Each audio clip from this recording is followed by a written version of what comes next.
I was. It's really sad because I felt that we brought enough information and I think new evidence, as well as questioning previous decisions, to at least make the council say, let's put a hold on it for a week to 4 weeks. That's all we were asking.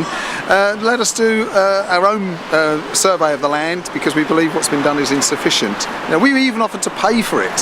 One of the councillors at least tried to say, well, to the legal officer, can we do that? They reminded us that private individuals can't, but the council could. It won't cost them anything. We have the funders and we will do it at our own cost. All we're asking is for a little bit of time, permission to go on that land, do further surveys. Do you consider now that you've lost, and if so, where do you go from here? No, some people say it's a lost cause. It is difficult, there's no doubt about it. We have two further strategies. One is to bring some other information into the public domain that I didn't have enough time last night to bring, and the other is to write to the head of Persimmon Homes. Mike Farley, I believe, is their CEO or head, and he was thinking in the paper recently, he said, well, we're doing very well building in the north. Well, I want to see them do more of that for the good folks in the northeast. Let's give them lots of nice new houses that they want, and don't do any more here that we don't want and can't cope with. That other avenue, I said, there's been I believe the evidence is that there's been an exceedingly high level of cancer, illness and death in this area. Only a partial element of Martin Road and Dacre Road, not even half the road, and Parkview, maybe 50 homes. We'll be generous and say 100 people, because there's normally 1 or 2 in each home. But in the last 40 years, there's been 35 cancer sufferers, 32 deaths, 3 survived. National average, I think it's 142 per 100,000. Do the sums down. We should have seen 0.14 per 100 per year. It's given us 5.6 over that time period. Let's say 6, round it up. We've had not 6, but we've had 35, nearly 36, nearly 6 times the national average. That's without disturbing the land, and even if they cap it, who knows whether there's still more will come out.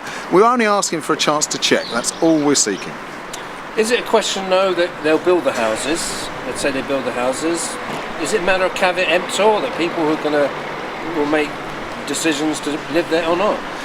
Well, we hope so. I hope, and if there's any morality and legality, I hope Persimmon Homes, if they're the ones who end up building, will inform the potential residents of the history of the land, what they've had to do, all this stuff about capping, concrete, membranes, new soil brought in. I'm not sure how long they have to leave it to settle to build on it.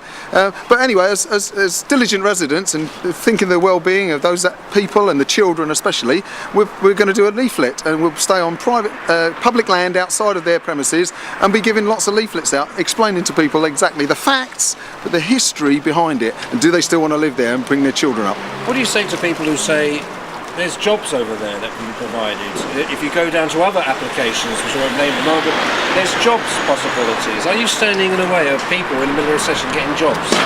I don't think so, to the letter of it there, but then, as I raised last night, Thurrock Council, to their credit, were against it for many years, and rightly so. All the reasons on the Greenbelt, infrastructure, doctors, schools. The report last night says they've talked to the doctors and they're still taking patients. Yeah, 2 or 3, not another 1,000. The schools, 2 or 3, not 300. But I don't believe it's jeopardising people's jobs. I think their own remedial statement says the building workers have got to wear special equipment and breathing apparatus. Don't eat your lunch outside, eat it inside. I'm not so much want to stop somebody's job, I want to save their life. And that might sound melodramatic, and we've been accused in the past, sometimes rightly so, with genocide and things. We've been a little bit over the top. But you look that one up, it means to actively kill your own people and plan to. So, maybe it's not wrong.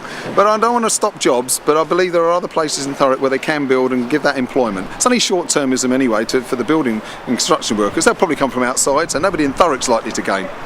Alan, thank you very much.